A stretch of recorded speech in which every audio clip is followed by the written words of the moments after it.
Kita berdoa. Bapa di surga, kami berucap syukur atas rahmat-Mu, atas anugerah yang Tuhan berikan buat kami, atas kesempatan emas yang Tuhan percayakan buat kami untuk ada di hari. Karena kelak akan datang kami tidak bisa berkumpul seperti ini lagi. Semua akan tercerai-berai oleh penguasa dunia yang gelap. Oleh karenanya selagi masih ada kesempatan, Tuhan tolong kami supaya menggunakannya dengan baik untuk mencari wajah Tuhan selama Tuhan masih berkenan ditemui dan selama masih bisa menanggapi suara, ratapan, erangan dan doa kami. Kami akan diperlengkapi dengan firman Tuhan pada pagi ini. Urapi hamba-Mu yang sederhana, bodoh dan hina ini, urapan yang baru dari surga. Taruhkan perkataan firman pada diri hamba, sehingga ketika hamba membuka mulut dan menyampaikan firman, biarlah kata-kata firman yang suci yang keluar, yang dapat dipertanggungjawabkan dan yang membawa perubahan dalam diri kami semua. Di dalam nama Tuhan Yesus Kristus, kami datang berdoa dan mengucap syukur. Amin. Silakan duduk kembali jemaat yang diberkati oleh Tuhan. Shalom. Puji Tuhan, bersyukur pada siang hari ini kita bisa bertemu kembali dalam kasih sayang Tuhan. Tadi malam saya KKR di Gereja Kemah Injil Jemaat Petra Banghabara, digembalakan oleh Pendeta Aleful Amali. KKR Valentine dirangkai dengan syukuran ulang tahun Gereja Indonesia yang ke-98 tahun, dan pagi ini saya di sini. Dan nanti atas perkenan Tuhan hari Rabu saya akan kembali ke Kupang, karena hari Rabu jam 3 sore lanjut pelayanan di Kupang. Doakan Tuhan dalam pertolongannya menolong saya dalam setiap pelayanan yang ada. Terima kasih buat Bapak Gembala dan seluruh baru pengurus jemaat yang memperkenankan saya selain Tuhan ada di sini untuk membagikan berkat firman Tuhan. Tema ulang tahun Gereja Kemah Injil Indonesia di usia yang ke-98 tahun adalah bertumbuh dalam iman, bertambah dalam kasih, dan berdampak bagi dunia. Namun tema kecil yang akan kita belajar sesuai dengan pembacaan kita tadi, bertumbuh dewasa dalam kasih dan pengampunan. Bapak Ibu, coba saling lihat dulu. Bapak lihat dulu, lalu bilang begini, tua itu pasti. Tua itu pasti. Tua itu pasti. Tua itu pasti. Mau operasi plastik tetap tua. Mau operasi plastik tetap tua. Gigi ompong pasang gigi palsu tetap tua. Gigi ompong pasang gigi palsu tetap tua. Rambut putih tapi tiba-tiba hitam, malaikat tahu itu karena disebir. Jadi tua itu pasti, tapi dewasa itu pilihan. Dewasa artinya memiliki sikap hati yang berhikmat dan bijaksana dalam menanggapi dan mengolah situasi, baik yang enak maupun tidak enak. Itu dewasa. Dan kekasih Tuhan dari Tuhan 1 Yohanes pasal 2 ayat 7 sampai 11 dan pasal 3 ayat 11 sampai 15. Ini hal yang sangat menarik. Hal yang membedakan kekristenan dengan dunia adalah warna, kasih, dan pengampunan. Orang Kristen sejati, maka warna hidupnya adalah kasih dan pengampunan. Dia punya kasih, buahnya adalah bisa mengampuni. Dia bisa mengampuni karena hidupnya ada di dalam kasih. Cuma itu saja perbedaan orang Kristen sejati dengan orang Kristen yang tidak sejati, dengan orang Kristen asli dengan orang Kristen yang palsu. Saya harap di sini semua Kristen asli bilang di sebelah saudara, yakin Kristen asli? Yakin Kristen asli. Jadi firman Tuhan pagi hari ini akan menjadi tolok ukur. Firman Tuhan pagi ini akan menjadi ukuran standar, menjadi mal, menjadi ujian buat Bapak Ibu dan saya untuk membuktikan benar kita Kristen sejati atau Kristen abal-abal, atau Kristen plastik, atau Kristen palsu. Saudara, hal ini perlu dipertegas karena kedatangan Tuhan sudah semakin dekat. Dan apa yang saya bilang dengan Bapak Mama pada siang hari ini, itu pun saya bilang di mana saja saya ada. Dan konsekuensinya adalah saya akan ditolak. Maka saya kemana-mana, saya selalu persiapkan uang untuk ongkos pulang. Takutnya orang tersinggung dan tidak beli tiket, maka saya siap uang memang supaya bisa pulang. Jadi hal yang membedakan kekristenan dengan dunia adalah kehidupan yang diwarnai dengan kasih dan pengampunan. Jadi kasih dan pengampunan bukan sekedar teori, nah pembuktian kehidupan Kristen yang sejati. Jadi pagi hari ini kasih dan pengampunan akan diuji dan diukur lewat taburan firman Tuhan yang bertajuk bertumbuh dewasa dalam kasih dan pengampunan, yang tercatat dalam surat 1 Yohanes 2 ayat 7 sampai 11, pasal 3 ayat 11 sampai 15. Kita akan melihat dua hal. Yang pertama, kasih dan pengampunan bukan sekedar kata-kata. Di dalam ayat 9 dikatakan demikian, siapa yang berkata bahwa ia ada di dalam terang tetapi ia membenci saudaranya, ia ada di dalam kegelapan sampai sekarang. Lalu kemudian pasal 4 ayat 20 berkata demikian, jikalau seorang berkata ia aku mengasihi Allah tetapi ia membenci saudaranya, ia adalah pendusta. Karena siapa yang tidak mengasihi saudaranya yang dilihatnya tidak mungkin mengasihi Allah yang dilihatnya. Jadi kasih itu bukan sekedar teori, pengampunan bukan sekedar kata-kata. Orang berkata saya mengasihi Tuhan, tapi sementara dia membenci saudaranya, dia seorang penipu, dia seorang pendusta, dia seorang penyesat. Bagaimana kita mengatakan mengasihi Allah yang tidak kelihatan, sementara saudara yang kelihatan saja kau masih benci dan dendam terhadap, masih kepahitan terhadapnya. Jadi bukti bahwa saya mengasihi Allah dibuktikan dengan saya mengasihi sesama saya. Saya mengasihi saudara saya apapun keadaannya. Dan Yesus berkata, jikalau kamu mengasihi aku dan kamu menuruti perkataanku, maka hendaklah kamu saling mengasihi, sama seperti Bapa mengasihi aku mengasihi kamu, demikian juga di antara kamu harus saling mengasihi. Ini penekanan utama. Saudara percaya atau tidak, silakan selidiki. Gereja Kena Injil sekarang hak moral dan kasih mulai merosot. Dan itu bukan saja terjadi di kalangan jemaat, tapi juga terjadi di kalangan pendeta-pendeta, kalangan evangelis, kalangan vikaris, kalangan kepala-kepala. Itu mulai merosot dan akan berpengaruh kepada jemaat. Karena jemaat lihat contoh dari kepalanya, lihat contoh dari pemimpinnya. Gereja Kena Injil Indonesia dikatakan jemaat Injil Kesatuan, itu hanya di atas kertas, tapi praktik lapangan tidak seperti itu. Di mana kasih itu? Kasih bukan sekedar kata-kata. Kasih dan pengampunan perintah firman Tuhan. Itu perintah firman Tuhan. Hendaklah kamu saling mengasihi. Alkitab berkata, semua yang tertulis dalam kitab Taurat, yang tertulis dalam kitab para nabi, dan semua yang dalam perjanjian baru, semua yang ada kejadian sampai wahyu, dirangkum dalam satu kalimat, kasih. Kasihilah Tuhan Allahmu dengan segenap hatimu, dengan segenap jiwamu, dengan segenap aktivitasmu, dan kasihilah sesama manusia seperti dirimu sendiri. Jadi kalian sampai wahyu, perintahnya satu, mengasihi Tuhan Allah dan mengasihi sesama manusia seperti mengasihi dirimu sendiri. Jadi kalau ada kebencian di antara kita, maka ada sifat dendam di antara kita, maka bukan meleset di antara kita, maka perlu dipertanyakan. Bahkan ya, orang Kristen yang tidak hidup dalam pengampunan, ayat 9-10 berkata tetap berada dalam kegelapan.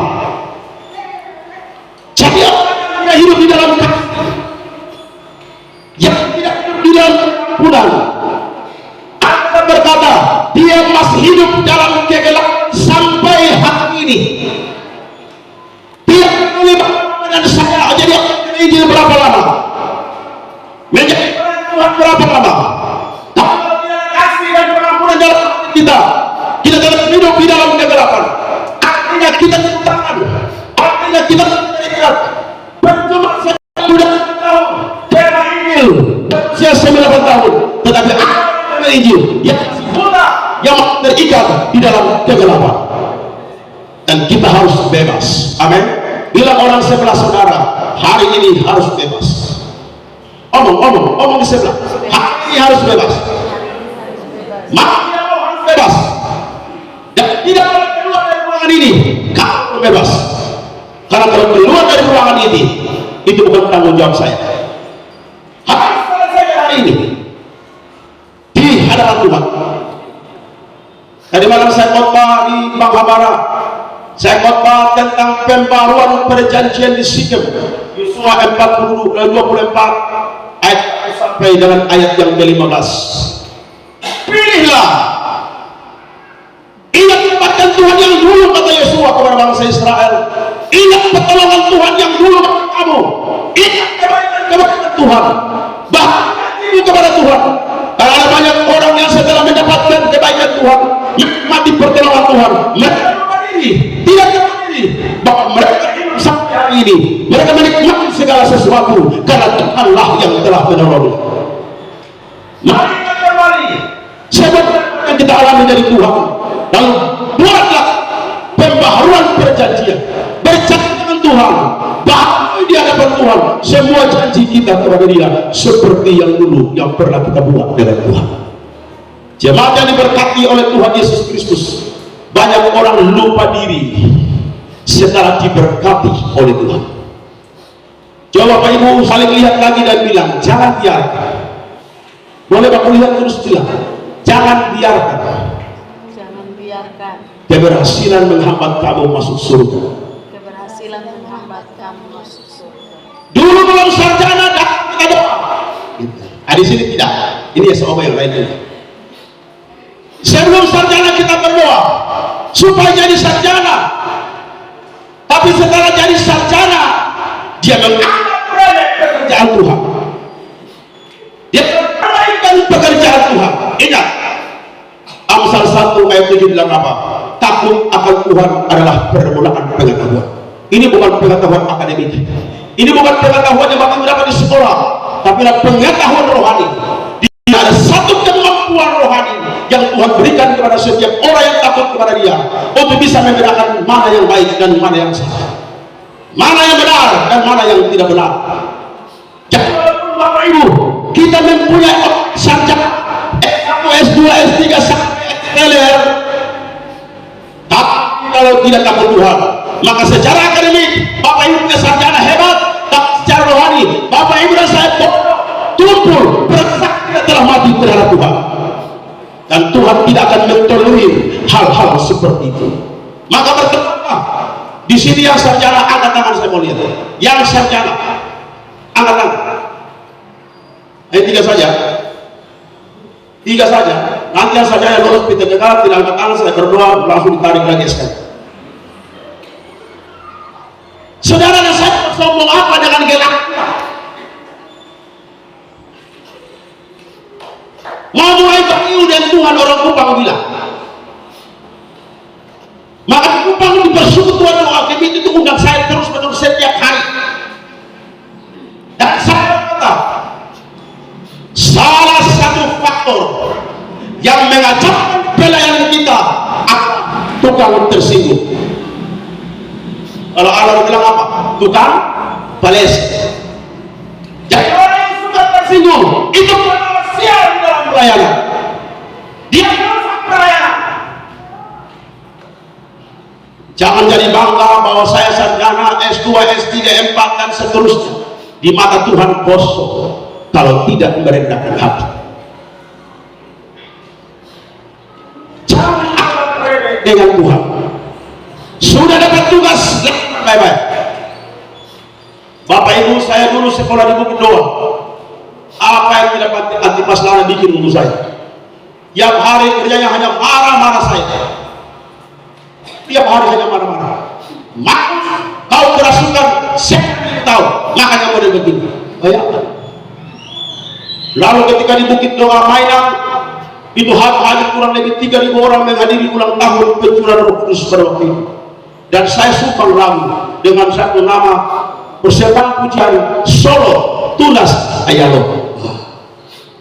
Jadi bapak panggil Tunas Ayalo maju, saya maju. Belum menyanyi, saya berkeringat bilang ini yang bilang Tunas Ayalo. Kita kan naik menyanyi, bukan berdebat soal nama Tunas Ayalo. Beliau berkata, ini yang Tunas Ayalo. Nah, dia sebagai pilai, menyanyi juga, menyanyi betul, tidak menyanyi. Itu siapa punya roh yang tidak patah semangat. Di hadapan 3.000 orang saya dipermalukan oleh beliau. Saya menyanyi satu kali menyanyi dan tidak ulang naik langsung turun. Sambil gemetaran, menangis saya. Hai Bapak almarhum Om Sakeos, orang bilang topi kok pompi. Dia bilang, tenang saja, kalau begitu dapat 3.000 orang, coba 4 mata bagi 3.000 orang, dia marah dari atas. Setelah dikatakan, itu yang jelas tadi itu, setelah ini tugasmu bersihkan sumur yang dekat Tuhan. Nah, sumur itu penuh dengan sayur paku hutan dan itu kan ada ular hijau bisa di dalam. Gitu. Saya disuruh masuk ke dalam. Saya bersihkan semua. Lalu Pak Anti datang dan bilang, Markus, ya Bapak, oh masih hidup, saya pikir semati. Coba, terlalu Bapak itu. Kita puasa ya Markus. Nah, kita puasa. Ya Bapak. Setelah puasa saya lapar sekali. Nah, kau suka puasa? Sudah Bapak. Nanti gudang mau ambil jagung turun goreng makan. Coba ulang lagi. Puasa suruh makan jagung goreng. Bisa mati saya. Akhirnya karena sudah tidak tahan lagi, saya panjat, saya jolok buah hilang yang ada di atas bukit itu. Saya makan dua buah. Walaupun kepala sakit dan muntah-muntah, yang penting malas perut. Jadi saya tuh sengsara sekali di Bukit Doa. Jangan tidak kena marah, tidak marah terus. Lalu detik-detik saya mau diutus ke Sumatera, dia panggil saya. Jadi dia panggil saya dan bilang, Markus, orang yang saya sayang itu cepat dimurka. Tapi orang yang saya marah-marah nanti jadi bahaya. Jadi dalam hati saya, dia terjadi tiap hari juga. Tapi luar biasa. Saya rencana bangun lari. Mau keluar dari bukit. Nah begitu rencana dengar teman satu disebut namanya, dia kasih tinggal di Bukit Doa. Markus itu jalan, saya jalan dulu. Dia ke Surabaya. Satu di Surabaya, 2 hari kemudian ditabrak mobil dan mati di tempat. Saya takut, aduh ini orang bisa tabrak saya juga. Saya terjadi. Saya bertahan. Dan bertahan itu yang membuat saya bisa berdiri hari ini. Bertahan itu yang bisa membuat saya Tuhan bawa setengah di Indonesia untuk mengabarkan Injil Tuhan. Saya ini orang cepat tersinggung. Tapi proses tersinggung saya itu diproses 5 tahun oleh Tuhan. 5 tahun. Bukan berarti tidak ada, masih ada tapi bisa dikendalikan. Karena bapak ibu yang tukang tersinggung, saya mau bilang, saudara tersinggung lalu tidak mau datang gereja, Tuhan tidak rugi. Sama-sama. Kalau saya tersinggung, 1, 2, 3. Kalau saya tersinggung dan tidak lalu tidak mau datang gereja, Tuhan tidak rasa rugi. Kedua, saya tidak tersinggung lalu rajin gereja, lalu rajin melayani, Tuhan tidak rugi. Yang rugi dan untung ada. Amin. Jadi saudara tidak datang gereja rugi. Bapak mama ini saya, bapak mama saya harus ngomong dulu baru saya ngomong orang lain. Ada satu ibu baru bergabung kami 3 bulan. Datang saya ngomong sama ibu, di pintu ini punya tata yang berbeda, tema ini berbeda. Nah pulang dari gereja, pagi dia WA saya, Bapak Sak. Dia WA saya, Bapak Pendeta, tadi malam saya berdoa dan Roh Kudus berkata kepada saya, ampun, tiba-tiba Roh Kudus ngomong dari mamanya. Roh Kudus bilang apa? Roh Kudus bilang, Bapak harus bertobat. Begitu. Bertobatnya apa ya ibu ya? Bapak itu seorang pembohong dan pendusta. Coba ibu jelaskan, saya bohong bagaimana? Bapak jemaatnya hanya 3 kakak, tapi Bapak mengaku dia orang-orang yang ratusan jemaat. Saya bilang, ibu itu mungkin Roh Kudus ada tetangga sebelah punya ngomong di ibu. Saya tidak pernah ngomong sama jemaat ratusan kita. Saya bilang jemaat itu paling banyak 2 kakak. Baru ada yang mau gabung, baru mau 3 kakak itu. Saya ngomong terus terang. Bahkan puji Tuhan, tim Korea 6 orang dari Korea hari ini sedang melayani di Pintu Yelo. Dan saya bilang, jemaat kami 2 kepala keluarga. Hari lagi membangun. Oh tidak apa-apa, tidak apa-apa. Lalu saya bicara mereka, saya bilang Saraneho, dong ketawa. Dan rupanya kita harus belajar bahasa Korea. Ya, saudara-saudara, tersinggung untuk bikin rugi diri sendiri. Ya. Tadi kami sebelum duduk di badal, sebelum masuk ibu sudah tahu. Ada tidak datang ambil perjamuan. Saya kasih tahu, jangan anggap remeh. Jangan main-main dengan tugas yang Tuhan kasih. Ini pemain musik di satu bapak. Ada kalau tahu awal satu saya tadi main. Tadi gereja satu juga, betul atau tidak? Sampai Dodi di mana Dodi? Ini drum bagus, ini semua bagus.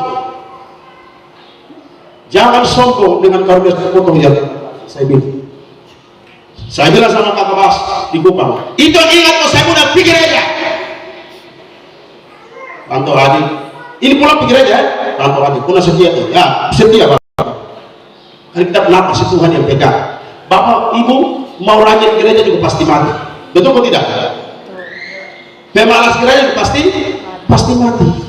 Bereman pasti mati. Orang baik pasti mati. Semua pasti mati. Jadi kita mau lari di mana? Semua mati ini akan berjumpa dengan Tuhan. Bukan berjumpa dengan Mama Gembala. Bukan berjumpa dengan Mama Gembala. Mama Gembala kemarin saya salah sedikit tapi saya minta maaf bersama surga. Ini tidak. Memang surga orang Habelen yang punya. Atau Tuhan ada angkat ini panitia surga di Habelen sini? Ada? Tuhan ada bentuk panitia surga? Tidak ada. Bapak Ibu dan saya tidak masuk ke sana kalau kasih dan pengampunan tidak ada dalam diri kita. Alkitab berkata, jika kamu mengampuni kesalahan orang, baru Bapa di surga mengampuni kamu. Jika kamu tidak mengampuni kesalahan orang, Bapa di surga pun tidak akan mengampuni kesalahan-kesalahan. Berarti Tuhan mengampuni kita atau tidak tergantung kita mengampuni orang atau tidak. Nah, selama ini orang salah berdoa. Mereka berdoa begini, Tuhan, kiranya Engkau mengampuni Markus yang telah menyakiti hati saya. Ingat kalimat berbeda. Tuhan, kiranya Engkau mengampuni Markus yang telah menyakiti saya. Lalu Tuhan jawab, lu masalah dengan Markus, kenapa libatkan saya? Kamu yang punya masalah, kenapa suruh saya mengampuni dia? Kau ampuni dulu, baru saya ampuni kamu. Itu yang benar. Ya, jadi berdoa aja, Tuhan ampuni saya sudah berdosa, sudah bersalah, saya sudah menyakiti hati Ibu Gembala, saya sudah menyakiti hati majelis, saya sudah menyakiti hati jamaah, saya sudah menyakiti hati rekan-rekan saya minta ampun Tuhan. Baru Tuhan, ini saya ampuni. Dan saya juga memaafkan orang yang mengampuni saya. Sebagaimana doa Tuhan Yesus dia kasih, ya Bapa, ampunilah mereka, sebab mereka tidak tahu apa yang mereka perbuat. Jadi kita mengampuni dulu, baru Tuhan mengampuni. Selama Bapak Ibu tidak saling memaafkan satu dengan yang lain, selama ini tertutup pintu maaf untuk Bapak Ibu dan saya. Ini gila. Ini Alkitab yang bilang, bukan saya. Dan orang yang tidak hidup di dalam kasih dan pengampunan, Alkitab berkata, mereka hidup di dalam maut sampai hari ini. Hidup dalam maut, dibayangi oleh maut. Buat apa kumpul sampah di dalam hidup itu? Saya tanya Bapak Mama, kalau tidak bisa buang air besar 3 hari, rasanya bagaimana? 3 hari, perut makin maju ke depan. Orang bilang, lu anak baru 3 bulan lu hamil lagi, padahal dia tidak bisa buang air besar 3 hari. Doang jalan turun, sesak, menderita. Demikianlah kita menampung dosa di dalam hidup kita, seperti sampah yang tidak tampung dalam hidup kita, dan dia akan menciptakan berbagai macam penyakit dalam hidup kita. Bapak Ibu yang dikasihi Tuhan Yesus Kristus, jemaat terkasih, mari pagi menjelang siang kita semua mau bersihkan diri di hadapan Tuhan. Sebagaimana Yosua memimpin bangsa Israel melakukan pembaruan perjanjian di Sikem, maka marilah saya memimpin kita di dalam nama Tuhan Yesus Kristus untuk melakukan pembaruan perjanjian di El Shaddai Abimelek. Kita mau bertobat bersama-sama, kita mau berubah. Yang masih suka tersinggung, tolong perhatikan baik-baik, dia akan merusak hidupmu dimanapun kamu berada. Lepaskan semua, buang semua. Kita mau hidup menyenangkan Tuhan. Amin. Kita mau hidup sesuai apa yang Tuhan mau. Kita boleh baku akal di dalam gereja ini, tapi tidak bisa baku akal dengan Tuhan. Kita boleh bisa bikin kita muka cantik dan luar biasa, dan menutupi semua kejelekan di dalam hati kita, tapi tidak bisa ditutup pada Tuhan. Tidak bisa berkamuflase, tidak bisa kita menipu Tuhan. Dalam Injil Yohanes pasal 2 dikatakan, tidak perlu seorang menjelaskan manusia kepada Yesus, kan dia tahu apa yang ada di dalam hati semua manusia.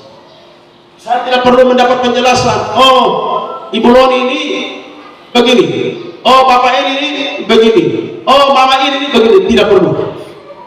Saya cukup menyampaikan dari sini, Tuhan yang mengeroksi dari atas, dan Roh Kudus yang menjamah, dan darah Tuhan setetes darah yang mengalir dari Kalvari siap membersihkan dan menyucikan kita, sehingga hidup kita berkenan kepada Tuhan.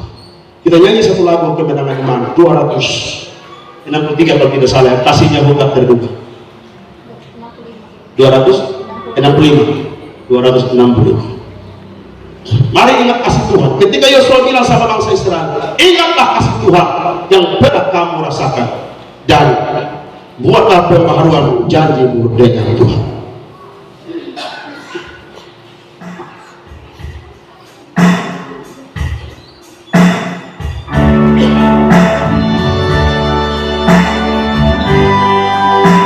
Sampai pada firman kita nyanyikan pujian dan dengan kasih Tuhan yang membawa perubahan dalam hidup. Kasihnya tak terduga dan ada dituliskan ketinggian